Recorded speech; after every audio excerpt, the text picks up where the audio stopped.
Hey folks, it's Christmas Day and I'm on the big red sleigh.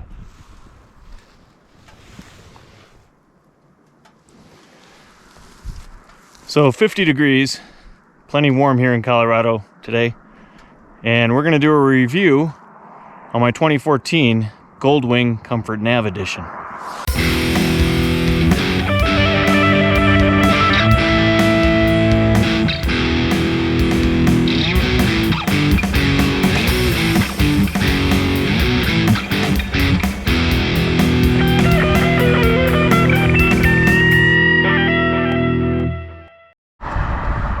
Oh yeah, and I forgot to mention, I'm going to be really stupid. I'm going to take you into the Poudre Canyon of the Rocky Mountains on Christmas Day. I hope you enjoy the view. It's greener in the spring and summer, but there's no snow yet, so let's do this.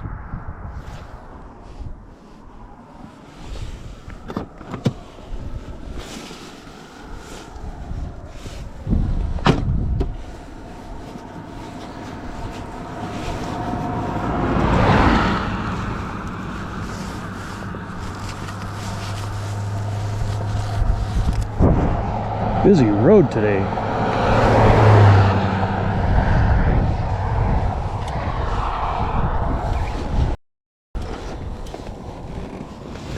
Kickstand up.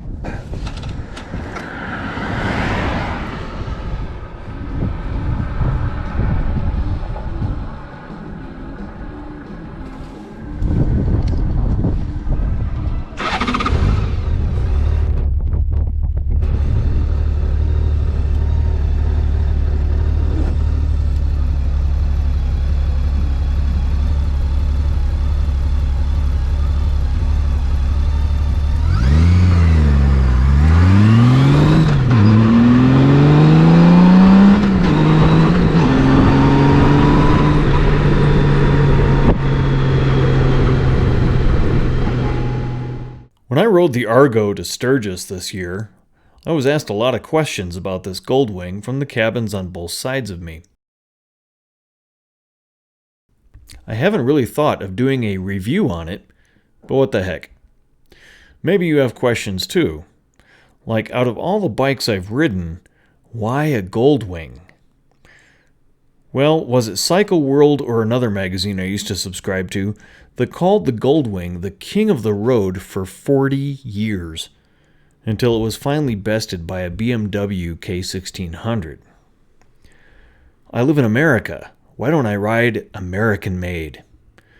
For one, I'm not sure they exist anymore. My Harley V-Rod has metric fasteners all over it. And new Harleys have Showa shocks. Who owns Showa? Honda owns Showa. Also, a new top-of-the-line Goldwing costs $5,000 to $10,000 less than the flagship American model, and the American models are still playing catch-up to Japanese technology. Goldwings don't need an upper or lower rebuild at 70,000 miles, and they are actually known to last 300,000 or more. This one has 107,000 miles, and it's barely broken in.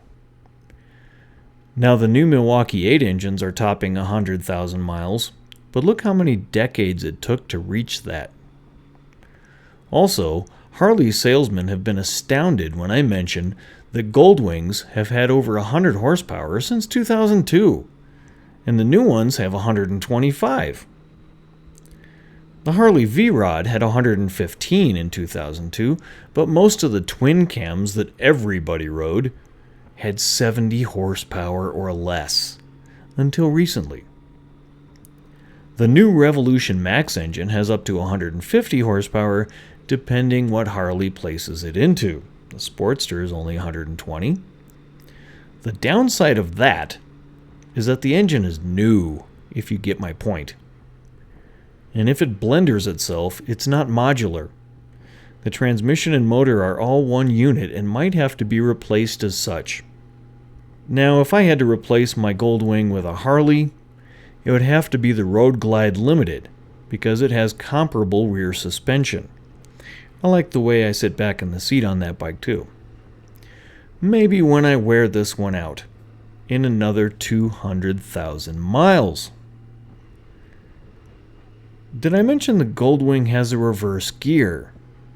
It really does. It uses the starter motor to push the bike backwards. So if the only parking spot left is one avoided by other motorcyclists, you can take it. So what about BMW? I mean, the K1600 trumped the Goldwing a few years back. Well, sure, I've ridden a few. With 6 cylinders, they sound very similar to the Goldwing, but the motor is far less limited, which makes them even far faster and sportier. I'll take one if you're handing them out. The new Goldwings have all the modern amenities, including double wishbone front suspension and ride modes. But this 2014 is based on the original 2002 generation, with some minor tweaks over the years. Let's see what this old girl has. The Comfort Nav Edition was right under the top of the line in 2014, meaning it is missing the airbag. You heard me right, there was, and is, a model of Goldwing with an airbag.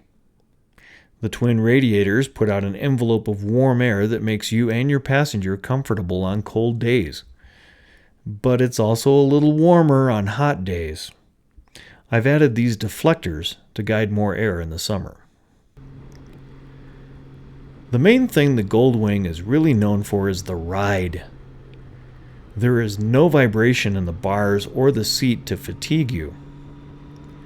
The weight is way down low, so it's not a top-heavy bike, and once it's moving, you hardly feel its weight at all. Now the exhaust won't impress anyone, but it won't fatigue your ears on a 9-hour day either. I say 9 hours because I've ridden it 9 hours.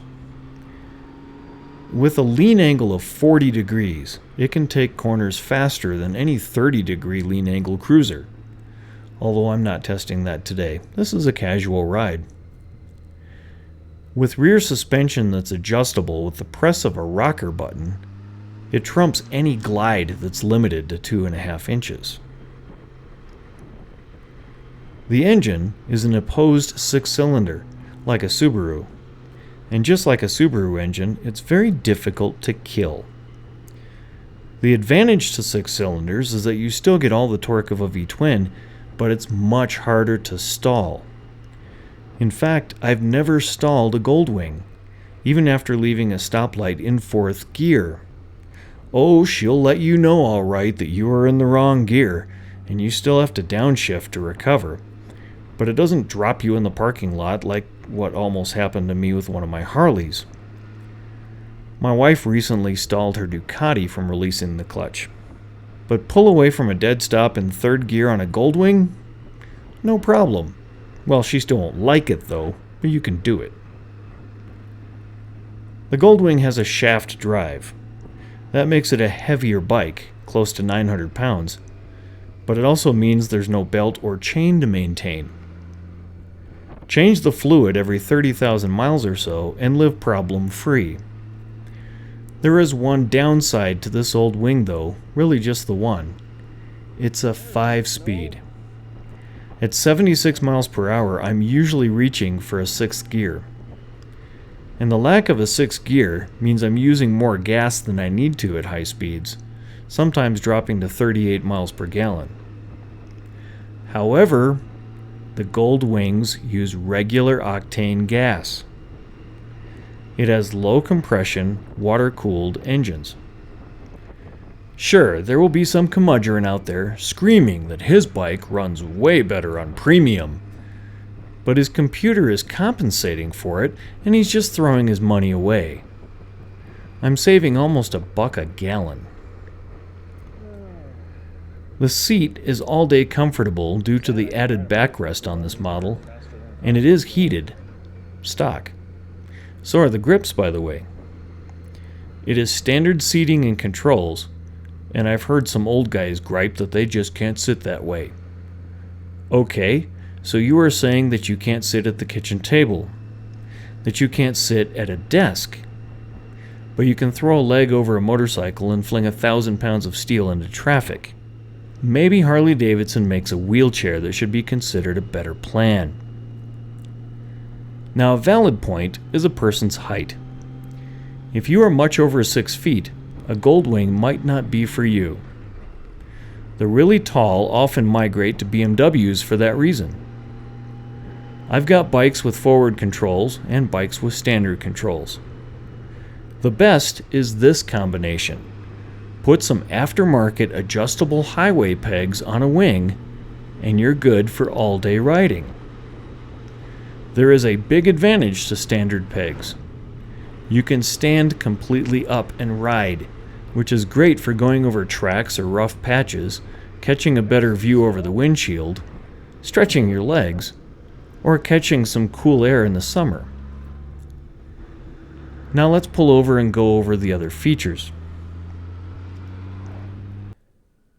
This older wing still has analog gauges that will still work if the LCD becomes unreadable. Here it's just off. The numbers don't require reading glasses either, and can be seen in any light, unlike many LCDs. The key is right where I can see it, unlike my Fury or my V-Rod. The wheel to the right is the heated grip control. The left is for the heated seat. This port is for an intercom in your helmet, although most of us are using Bluetooth these days. And even then, I don't use the Bluetooth. I just don't need any of the annoyances. If you want to use the CB radio, this port is still needed.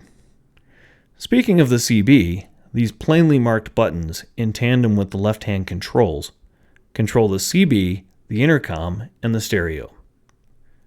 Below them are the floodlights and hazard flasher buttons. On the right are the GPS controls, the rear suspension setup, and headlight aiming controls, which I don't think I've ever used.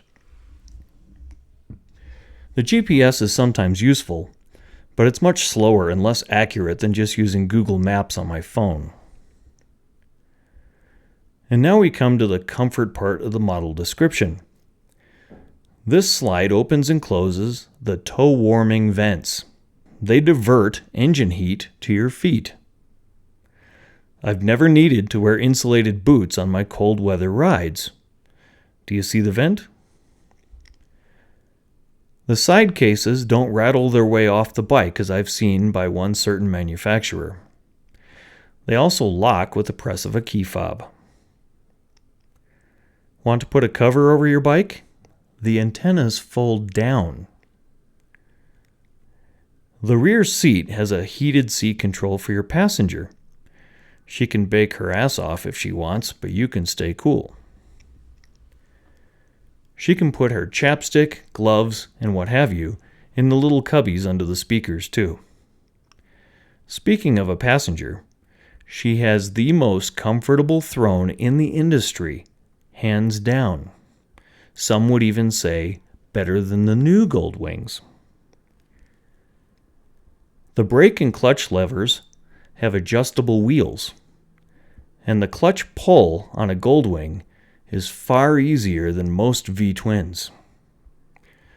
Goldwings didn't come with electric windshields until 2018, but this one blocks more wind. And there you have most of it. Any questions?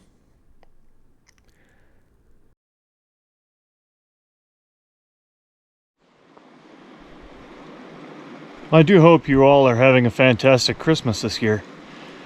The last year and a half hasn't been so pleasant. Hopefully we'll get a grip on this whole pandemic thing and put it behind us soon. In the meantime, let's put it behind us and think about this instead. The Poudre River.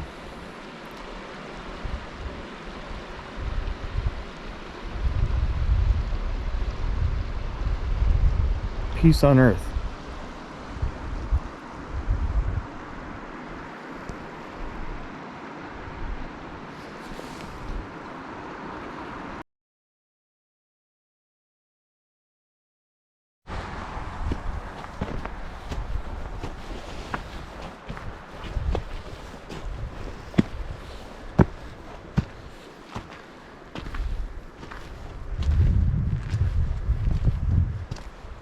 think we're alone now. Doesn't seem to be anyone around. Except for Pooh. Say bye, Pooh. Oh, bother. Goodbye.